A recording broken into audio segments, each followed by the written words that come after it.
เวลายามเย็นนะคะก็ต้องพามาเดินเลยโอ้ยพระอาทิตย์กำลังจะรับขอบฟ้าแล้วอารมณ์ดีเพราะว่าโดนแม่ดุไปดีเขาเรียกยายเรียก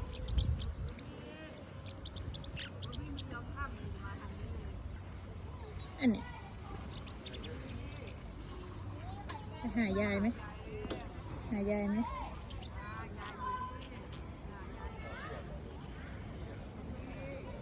ยายเรียกคือพี่ไม่ค่อยชอบฝั่งนี้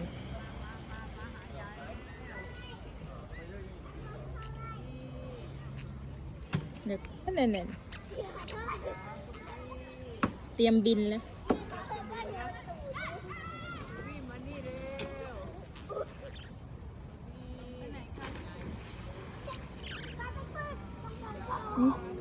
เพื่อนเด็กๆใบเดียวเฟอร์บี้นะคะ